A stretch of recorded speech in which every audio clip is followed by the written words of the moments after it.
नमस्कार मंडळी.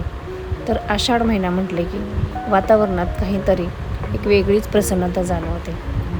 पावसाळ्याचे दिवस, थंडगार वातावरण, अशा वातावरणामध्ये गरमागरम काहीतरी खायला भेटलं तर दिवसच छान जातो. तर म्हणूनच मी आज आषाढ स्पेशल मस्त खमंग आणि खुसखुशीत तिखट पुऱ्या बनवणार आहोत. तर त्यासाठी मी इथे मिक्सरच्या भांड्यामध्ये लसूण घेतलेलं आहे, मिरची, अद्रक आणि जिरे हे आपल्याला मिक्सरमधनं बारीकसर वाटून घ्यायचे आहे. तर आता पीठ मळण्यासाठी इथे मी 2 वाटी गव्हाचं पीठ घेतलेले आहे.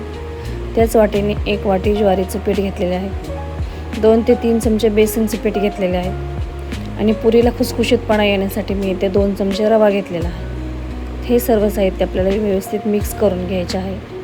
तर आता मिक्स करून झाल्यानंतर आपल्याला याच्यामध्ये 1 चमचा धने पावडर टाकून घ्यायचे आहे. अर्धा चमचा हळद पावडर टाकायची आहे. त्यानंतरला ओवा टाकून घ्यायचा आहे 1 चमचा. त्यानंतरला आपण जे मिक्सरमधनं अद्रक, लसूण आणि मिरचीची पेस्ट जे बनवली आहे ते आपल्याला त्याच्यात टाकून द्यायचे आहे. त्यानंतरला भरपूर सारं तीळ टाकून द्यायचे आहे आणि चवीपुरते मीठ टाकायचे आहे. भरपूर अशी कोथिंबीर टाकून घ्यायची आहे. हे आपल्याला पीठ व्यवस्थित मिक्स करून घ्यायचे आहे, जेणेकरून सगळा मसाला त्याला व्यवस्थित लागला पाहिजे. तर इथे मी थोडंसं पाणी टाकून हे पीठ घट्टसर असं मळून घेत आहे.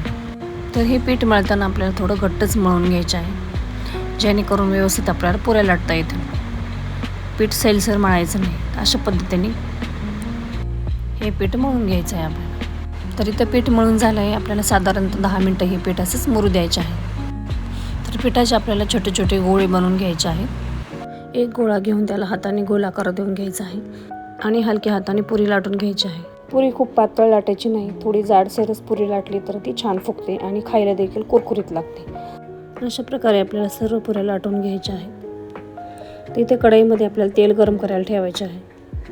तेल चांगलं गरम झाले की एक पुरी अलगद तेलामध्ये सोडायची आहे. पुरी तेलामध्ये सोडल्यानंतरला झाऱ्याच्या सहाय्याने हलकं वरून तेल टाकून घ्यायचं आहे. ते पाहू शकता किती आपली मस्त टम्म अशी पुरी फुगलेली आहे. आता पुरी पलटून दुसऱ्या बाजूने छान सोनेरी रंग येईपर्यंत तळून घ्यायचे आहे. पुरीला छान सोनेरी रंग आला की ती बाहेर काढून घ्यायची आहे. अशा प्रकारे सगळ्या पुऱ्या तळून घ्यायच्या आहेत. हे तयार आहेत आपल्या आषाढ महिना स्पेशल खमंग, कुरकुरीत आणि तिखट पुऱ्या. तर ही तुम्हाला तिखट पुऱ्याची रेसिपी कशी वाटली कमेंट करून मला नक्की सांगा. तर अशाच घरगुती सोप्या चविष्ट रेसिपीसाठी माझ्या चॅनलला नक्की सबस्क्राईब करा.